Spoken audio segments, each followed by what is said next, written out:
নমস্কার বন্ধুরা, welcome to my channel মাঠে ময়দানে অফিসিয়াল। বন্ধুরা, এই ভিডিওতে আমি ইস্ট বেঙ্গল, মোহনবাগান ও ইন্ডিয়ান ফুটবল নিয়ে কিছু আলোচনা করব।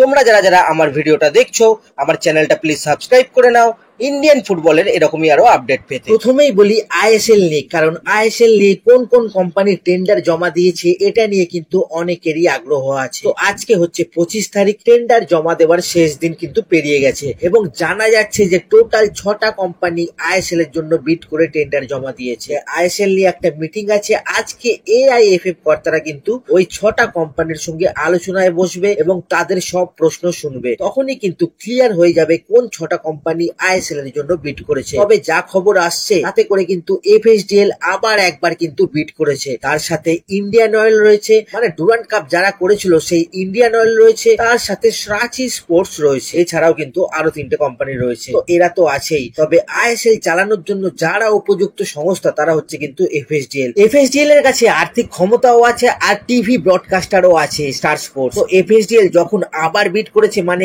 এফএসডিএল এর ইচ্ছা আছে আবার আইএসএল চালানোর। তো তারা কিন্তু আইএসএল ছেড়ে যাবে না এবং তাদের হাতেই পুরো ইনফ্রাস্ট্রাকচার আছে ঠিকঠাক সময় আইএসএল শুরু করার জন্য। তো যতই সাঁচি আর ইন্ডিয়ান অয়েল বিট করুক, আমার মতে কিন্তু এফএসডিএল হয়তো আবার আইএসএল চালাবে। কিন্তু এফএসডিএল এর কতগুলো শর্ত আছে। প্রথম শর্ত, আগামী 5 বছরে আইএসএল এর রেলিগেশন বা অবনমন করা যাবে না। এছাড়া বছরে 37.5 কোটি টাকা দেওয়া নিয়েও কিন্তু বেশ কিছু প্রশ্ন রয়েছে তাদের মধ্যে। এছাড়াও অনেক প্রশ্ন, টোটাল কিন্তু 200টা প্রশ্ন এফএসডিএল করেছে। তো সেগুলো আজকে মিটিং এ কিন্তু ক্লিয়ার হবে। মোট কথা এই যে আইএসএল নিয়ে টেন্ডার জমা পড়ে গেছে মানে কিন্তু আইএসএল হচ্ছেই। 6টা কোম্পানি টোটাল টেন্ডার জমা দিয়েছে, তার মধ্যে কিন্তু এফএসডিএল ও আছে। আর এফএসডিএল আছে যখন, আইএসএল কিন্তু এফএসডিএল চালাবে আগামী 15 বছর, এটা ধরে নিতেই হবে।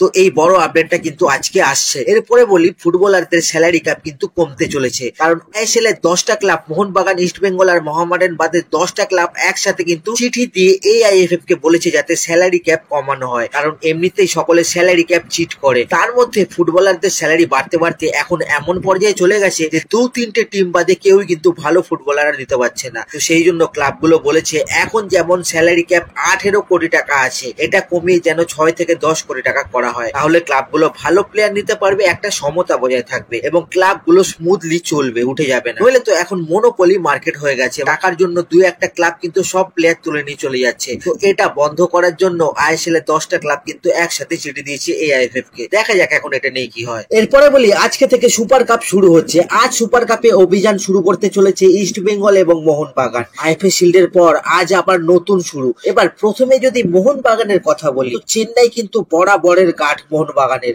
আর সেই চেন্নাইয়ের সাথেই কিন্তু খেলা এবং শেষ সাক্ষাতেও চেন্নাইয়ের সাথে কিন্তু গোল শূন্য ড্র করেছিল মোহনবাগান। তবে এবার চেন্নাই কিন্তু একটু দুর্বল দল, কারণ চেন্নাইয়ের কোনো বিদেশি নেই এই সুপার কাপে। টোটাল ইন্ডিয়ান স্কোয়াড নিয়ে কিন্তু খেলতে এসেছে চেন্নাই। তো ইস্ট বেঙ্গল মোহনবাগান দুটো টিমই কিন্তু সুবিধা পাবে চেন্নাইয়ের এগেস্টে, সেটা তো পরে দেখা যাবে। আজ মোহনবাগানের চেন্নাইয়ের এগেস্টে যদি ফার্স্ট 11 নিয়ে কথা বলি, তো গোলে খেলবে বিশাল কায়েত, ডিফেন্সে টম, আলবার্তো, আশিস রায় আর সুভাশিস হতে পারে। মাঝ মাঠে আপুইয়া থাপা, লিস্টন মানভীর হতে পারে। অ্যাটাকিং এ জেসন কামিন্স আর জেমি ম্যাকলারেন থাকতে পারে। এরপরে যদি আমরা একটু ইস্ট বেঙ্গলের কথা বলি, তো 10 বছর পরে আবার কিন্তু টেম্পোর সাথে মুখোমুখি হচ্ছে ইস্ট বেঙ্গল, আর সেটা হচ্ছে সুপার কাপের উদ্বোধনী ম্যাচে। আজ বিকাল 4:30 দিয়ে খেলাটা দেখাবে কিন্তু ইন্ডিয়ান ফুটবল ইউটিউব চ্যানেলে। এই ভিডিওর পিন কমেন্টে আমি কিন্তু খেলার লিংক দিয়ে দেব, সেখান থেকে আপনারা খেলাটা দেখতে পাবেন। ভোপালের একটা কোম্পানি স্পোর্টস কাস্ট ইন্ডিয়া কিন্তু এই খেলার সম্প্রচার করবে এই আইএফএফ ইউটিউবের চ্যানেলে। মানে ডিসক্রিমিনেশনের একটা লিমিট থাকা উচিত। একটা খেলা দেখাবে জিও হটস্টার সার্চ স্পোর্টসে, আর একটা খেলা দেখাবে থার্ড পার্টির মাধ্যমে ইউটিউবে। তো ভাই আর কত বৈষম্যমূলক আচরণ করবে ইস্ট বেঙ্গলের সাথে। যাই হোক, কালকে আমরা কিন্তু সেটা ভিডিওতে বলেই দিয়েছিলাম যে এআইএফএফ এর ইউটিউব চ্যানেলে কিন্তু খেলাটা দেখাতে পারে এবং সেটাই হলো। তো আপনারা কিন্তু এরকম খবর পেতে এই চ্যানেলটাকে সাবস্ক্রাইব করে রাখুন, আরো অনেক ভালো ভালো কাজ দেখতে পারবেন, কথা দিচ্ছি। যাই হোক, ইস্ট বেঙ্গলের যদি আজকে এবার ফার্স্ট 11 নিয়ে কথা বলি, তো গোলে খেলবে আজকে প্রভসুকান গিল।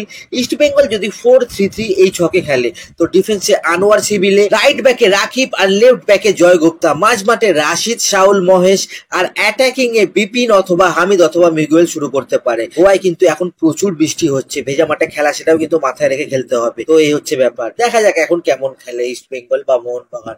তো আজকের ভিডিওতে এতটুকুই, দেখা হচ্ছে আবার পরের ভিডিওতে। নমস্কার।